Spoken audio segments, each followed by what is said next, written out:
हरियाणा में धड़ों में बटी कांग्रेस में जहां विधानसभा चुनाव से पहले ही मुख्यमंत्री पद की दावेदारी को लेकर कुमारी शैलजा और भूपेंद्र हुड्डा गुट आमने सामने हैं, वहीं अब भारतीय जनता पार्टी की हरियाणा इकाई ने भी अपनी ओर से राहुल गांधी से पार्टी के मुख्यमंत्री पद के चेहरे को लेकर नई मांग कर दी है।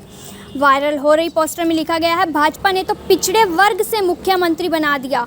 राहुल गांधी एससी वर्ग का खूब पक्ष रख रहे हैं। शैलजा को हरियाणा से मुख्यमंत्री प्रत्याशी घोषित करें ताकि पता चले वे समाज के कितने शुभचिंतक हैं।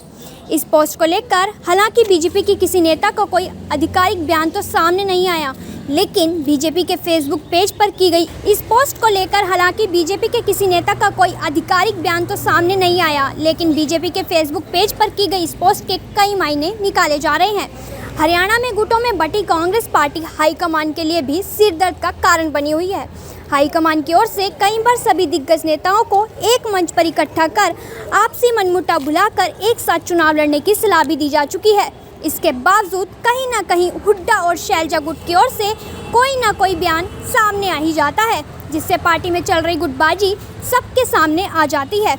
वहीं अब दलित समाज समेत अन्य वर्ग भी कांग्रेस से सवाल पूछ रहे हैं कि आखिर कांग्रेस दलित प्रेम सिर्फ बातों में क्यों रखती है। यदि सच में वे दलित प्रेमी हैं तो कुमारी शैलजा जो दलित समाज का नेतृत्व करती है, उन्हें कांग्रेस हरियाणा में मुख्यमंत्री पद का उम्मीदवार बनाए।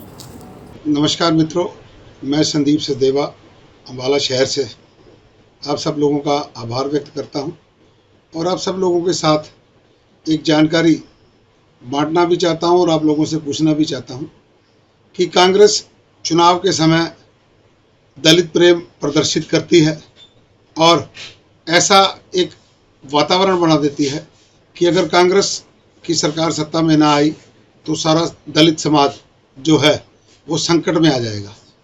मैं कांग्रेस के इन मठाधीशों से, कांग्रेस के नेताओं से पूछना चाहता हूं कि जब जब कांग्रेस की सरकार हरियाणा में रही तब तब उन्होंने हमारे इन दलित भाइयों के लिए क्या कार्यक्रम किए, इनको विकास में आगे बढ़ाने के लिए क्या योजनाएं चलाई और किस प्रकार इन्होंने हमारे दलित भाइयों का कल्याण किया, उसकी कोई एक श्वेत पत्र कांग्रेस की सरकार जारी करे। अगर कांग्रेस का दलित प्रेम इतना ही है तो मेरा कांग्रेस के नेताओं से एक छोटी सी मांग कि वो क्यों नहीं कुमारी शैलजा को दलित चेहरा बनाकर हरियाणा का मुख्यमंत्री घोषित करते और उसके नेतृत्व में चुनाव लड़ें। कांग्रेस की बातें कहने को कुछ और हैं, करने को कुछ और हैं। दोगली नीतियां हैं, दोगले चेहरे हैं। चुनाव से पहले ये दलित समाज को हथियार बनाकर गुमराह कर कर उनका वोट लेते हैं और चुनाव के बाद उसी दलित समाज पर अत्याचार करते हैं। ये मैं नहीं कह रहा, ये कांग्रेस का इतिहास कह रहा है। तो मित्रों, आने वाले चुनाव में आप जागृत हों और इस बात को ध्यान में रखें कि किस प्रकार कांग्रेस ने दलित समाज का उपयोग केवल और केवल अपनी वोटों के लिए किया और अब भी उनको भ्रमित करके उनके वोट हथियाने का काम कांग्रेस कर रही है। कांग्रेस उनको गुमराह कर रही है कि उनके आरक्षण समाप्त हो जाएगा, जबकि सुप्रीम कोर्ट ने भी ये कहा है कि क्रीमी लेयर का कोई झगड़ा नहीं है, जिसका जितना प्रतिशत आरक्षण है वो उतना ही रहेगा। उसके अलावा अगर किसी और जाति समाज को उसका लाभ लेना है तो वो अलग से अपनी बात कर सकती है और सरकार उसको उस आरक्षण के अलावा आरक्षण देगी। तो कांग्रेस की किसी भी चाल में ना आए और कांग्रेस से दलित प्रेम पर सवाल अवश्य पूछें। धन्यवाद।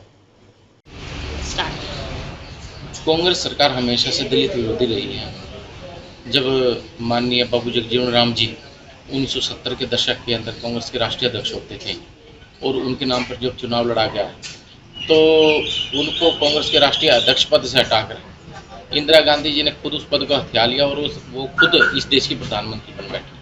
अब इस चुनाव के अंदर भी जो 2024 के अंदर लोकसभा चुनाव हुआ, माननीय मल्लिकार्जुन खड़गे जी कांग्रेस के राष्ट्रीय अध्यक्ष थे। जब उनको सम्मान देने की बारी आई, संसद के अंदर जब उनको विपक्ष के नेता बनाने की बारी आई और मलाई खाने की बारी आई, तो ये जो राहुल गांधी हैं इन्होंने खुद उस पद को हथिया लिया। कांग्रेस हमेशा से ही दलितों के विरुद्ध और इनके खिलाफ राजनीति करती आई है। इनको हमेशा से झूठ बोलकर बलगला कर इनकी वोटों को हथियाती आई है। मेरा कांग्रेस के नेतृत्व से एक सवाल है और उनसे मांग भी है कि अगर वह अपने आप को दलितों का इतना ही हितैषी साबित करना चाहती है तो हरियाणा से एक कुमारी बहन शैलजा जी जो दलितों की नेता है और अब की बार वह चुनाव भी जीत कर आई है, तो वह उनको मुख्यमंत्री पद का प्रत्याशी घोषित करें और उनके नाम पे चुनाव लड़ें।